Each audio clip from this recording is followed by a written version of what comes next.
Ponchos are stylish, cozy, and, best of all, easy to knit. You can make a poncho with any type of yarn you want.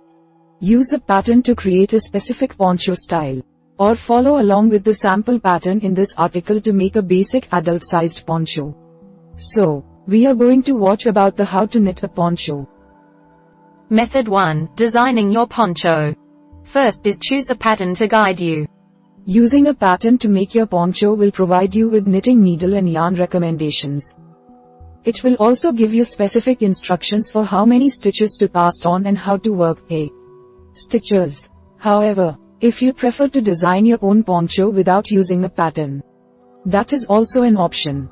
You can visit a craft supply store and purchase a pattern book or magazine that has a poncho pattern in it, or you can find a free poncho pattern online.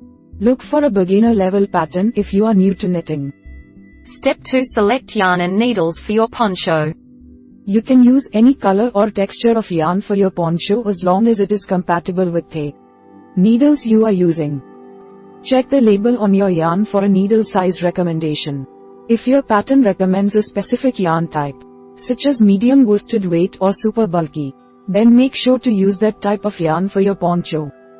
To create the basic poncho described in this article, you will need 2 skeins of medium worsted weight yarn and a pair of US size 9. 5.5 mm knitting needles. Finally, pick a stitch to use for the poncho. There are many different knitting stitches that work well for making a poncho. You can knit your poncho in a basic knit stitch for a classic look, or use a special stitch to get a specific look. For example, if you want your poncho to have some texture, you could use the garter stitch, rib stitch, or moss stitch. Method 2. Knitting the front and back pieces. First is cast on. First, loop the yarn around your index and ring finger twice, and pull the first loop over the second loop. Then, tighten the tail around the base of the loop and slide it onto your right hand needle. Pull the tail to tighten the loop around the needle. For the next cast on stitch, loop your yarn around the left hand needle and insert the right hand needle into the loop. Yarn over, and pull through to create another cast on stitch. Keep casting on until you have the desired number of cast on stitches. If you are following a pattern, use the recommendation in your knitting pattern to determine how many stitches you need to cast on. To follow the sample pattern in this article, cast on 150 stitches. Step 2. Knit until the piece is long enough to cover the front of your body. To knit, insert your right hand needle through the first stitch on the left hand needle. Loop the yarn over the left hand needle and pull this through the stitch. Let the old stitch slide off the end of the needle as the new stitch replaces it. Continue knitting to the end of the row and knit all the rows after that. If your knitting pattern features special instructions or if you are using a special stitch to knit your poncho, then follow those instructions instead. Step 3. Decrease by 2 stitches per row for a pointed edge.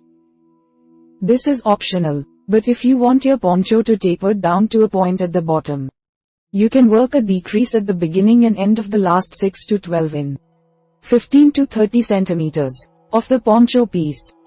To do this, insert your right hand needle through the 2 stitches at the beginning of the row.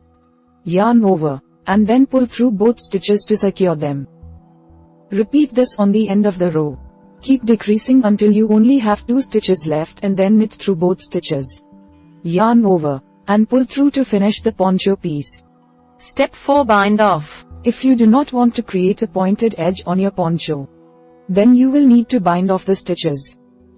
Keep knitting until you are satisfied with the length of the piece. At the beginning of the next row, knit the first 2 stitches. Then, use the left hand needle to lift the first stitch you knit up and over the second one. Then, knit 1 and lift the first up and over the stitch. Continue to knit 1 and lift 1 up and over the new stitch until you reach the end of the row. Keep in mind that if you created a pointed edge, you will not need to bind off. Finally, repeat the process for the other side of the poncho. After the first piece of the poncho is complete, repeat the process to create the back side of the poncho. Create the second piece exactly as the first so that they will be symmetrical. Method 3. Connecting the front and back pieces. First is lay the two pieces on top of each other so the straight edges line up. Make sure that the stitches are all going in the same direction. And the right, outer, sides of the knitting are facing each other. You will be sewing along the top seam of the poncho, which will be along the shoulders and arms. Sewing with the right sides together will ensure that the seam will be hidden after you invert A. Poncho. Step 2. Thread a yarn needle with a 24 in, 61 cm, strand of yarn. Use a ruler or measuring tape to measure a 24 in, 61 cm, strand of yarn and then cut it with a sharp pair of scissors. Insert the end of the yarn through the eye of the needle and pull on the end until about 6 in, 15 cm, of the yarn is through the eye. Do not tie the end of the yarn. Step 3. Insert the yarn needle through the two end stitches and pull it through. Grasp the yarn needle near the point and insert it through the two end stitches. Pull until the yarn is almost all the way through, but leave a 3 in, 7.6 cm, section of yarn on the other side of the stitches. You will secure the end of the yarn later. Just make sure that you do not accidentally pull them through the stitches. You may want to hold the end of the yarn for the first few stitches to make sure the end stays put. Step 4. Continue sewing until you are 1/3 of the way down the edge. Keep sewing through the same side of the stitches and pulling the yarn taut after each stitch. Stop sewing when you are 1/3 of the way down the edge of the pieces. This is where the neckline for the poncho will begin. If desired, you may sew back towards the end of the pieces in the opposite direction to ensure that you have a strong stitch, but this is optional. Step 5. Tie off the ends of the yarn. You can secure the ends of the stitching by tying them around the end stitches for the seam. Trim the excess yarn about 0.5 in, 1.3 cm from the knot. This will secure the stitching and finish the seam. Finally, repeat for the other side of the poncho. After you finish sewing the seam that will go over one shoulder of your poncho, repeat the same process for the second side. Secure and trim the yarn on the ends of the seam when you are finished. And this will complete the poncho. Turn it inside out, and try it on. We hope it is useful to you. Please subscribe to our channel to upskill yourself.